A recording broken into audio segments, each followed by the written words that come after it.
ഈ ഒരു ഇമേജിന്റെ പെർസ്പെക്റ്റീവ് ഈ രീതിയിൽ എങ്ങനെ നമുക്ക് മാറ്റാൻ പറ്റാമെന്ന് നോക്കിയാലോ. ഈ ഒരു വീഡിയോ മിസ്സാവാതിരിക്കാൻ വീഡിയോ ഒന്ന് സേവ് ചെയ്ത് പേജ് ഒന്ന് ഫോളോ ചെയ്യാം. Hello designers, this is day 32 of 100 Photoshop tip series. അപ്പോൾ നമുക്ക് ഡിസൈനിങ്ങിലേക്ക് കടന്നാലോ. അപ്പോൾ ഇതാണ് നമ്മളുടെ ഇമേജ്. ഞാൻ ലെയർ എടുത്തതിന് ശേഷം ഞാനൊരു ഡ്യൂപ്ലിക്കേറ്റ് എടുത്തു. നിങ്ങൾക്ക് ബിഫോർ ആൻഡ് ആഫ്റ്റർ കാണിക്കണമല്ലോ. എന്നിട്ട് ഡ്യൂപ്ലിക്കേറ്റ് എടുത്തതിന് ശേഷം നേരെ എഡിറ്റിലേക്ക് പോയി, എഡിറ്റിൽ പോയിട്ട് അവിടെ പെർസ്പെക്റ്റീവ് റാപ്പ് എന്ന് പറഞ്ഞൊരു ഓപ്ഷൻ ഉണ്ട്. ആ ഓപ്ഷൻ ഞാൻ എടുത്തു. ഓപ്ഷൻ എടുത്തതിന് ശേഷം ഞാൻ ആദ്യമേ ഒന്ന് വരച്ചു. നിങ്ങൾ ശ്രദ്ധിക്കേണ്ടത് കറക്റ്റ് ആയിരിക്കണം. അതായത് ഇതിന്റെ ഈ ഒരു ഭിത്തി ഇവിടുന്ന് സ്റ്റാർട്ട് ചെയ്യണം, ഇവിടെ എൻഡ് ആവണം. ഇവർ എൻഡ് എന്ന് പറയുന്നത് കൃത്യം ഇത് ത്രൂ ഇങ്ങനെ പോകണം. ഇത് നമ്മൾ കൃത്യം അലൈൻ ചെയ്ത് വെച്ചു. തെറ്റിപ്പോകരുത്. ഇച്ചിരി സൂം ചെയ്തൊക്കെ ഒന്ന് സെറ്റ് ചെയ്യുക. അതിനുശേഷം അടുത്തത് ഇവിടെ നിന്ന് വരയ്ക്കുക. വരച്ചിട്ട് നേരെ ഇങ്ങടേക്ക് വെച്ചാൽ മതി, ഓട്ടോമാറ്റിക്കലി കണക്ട് ആയിക്കോളും. ആ ഫ്ലോറിന്റെ ആ ഒരു പെർസ്പെക്റ്റീവ് കൃത്യം ആ ലൈനൊക്കെ ഒന്ന് ചെക്ക് ചെയ്തൊന്ന് വരച്ചു കൊടുക്കുക. ഇത് ശ്രദ്ധിച്ചോണം വരയ്ക്കാനായിട്ട്. നമ്മൾ ശ്രദ്ധിച്ച് വരച്ചു. ഇനി മേളിലത്തെ പോർഷൻ മാത്രമേ പെൻഡിങ് ഉള്ളൂ. അത് നമ്മളൊന്ന് കണക്ട് ചെയ്തൊന്ന് വരച്ചു. യെസ്, ഇപ്പൊ നമ്മളൊന്ന് വരച്ചു കൊടുത്തിട്ടുണ്ട്. വരച്ചതിന് ശേഷം ഈ മേളിൽ കാണുന്ന ഓപ്ഷൻ ഇല്ല, ഇതിൽ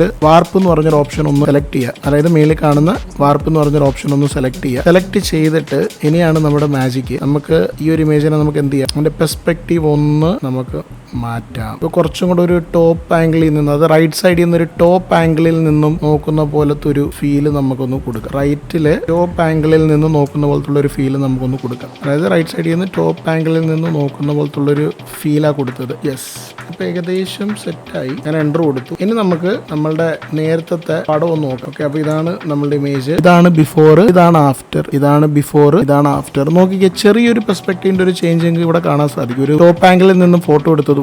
അപ്പം ഇതായിരുന്നു ബിഫോർ. ഇത് ഒരു സ്ട്രെയിറ്റ് ആംഗിളിൽ നിന്ന് ഏകദേശം എടുത്തൊരു ഫോട്ടോയാണ്. ഇതാണ് ആഫ്റ്റർ. അപ്പൊ പെർസ്പെക്റ്റീവ് നമുക്ക് പ്രോപ്പറായിട്ട് മെയിൻറ്റെയിൻ ചെയ്തുകൊണ്ട് വലിയൊരു പ്രശ്നം വരാത്ത രീതിയിൽ ഫോട്ടോഷോപ്പിൽ ഇങ്ങനെ നമുക്ക് ഈ ഒരു ടൂൾ ഉപയോഗിച്ചിട്ട് നമുക്ക് പെർസ്പെക്റ്റീവ് റാപ്പ് ചെയ്യാൻ പറ്റും. ഈ ഒരു വീഡിയോ നിങ്ങൾക്ക് ഇൻഫോർമേറ്റീവ് ആയെന്ന് വിചാരിക്കുന്നു. ഇൻഫോർമേറ്റീവ് ആയിട്ട് തോന്നിയെന്നുണ്ടെങ്കിൽ നമ്മുടെ പേജ് ഒന്ന് ഫോളോ ചെയ്യുക. നമ്മൾ ഇങ്ങനത്തെ അപ്ഡേറ്റ്സ് കൂടുതൽ ഇടുന്നതായിരിക്കും പേജിൽ.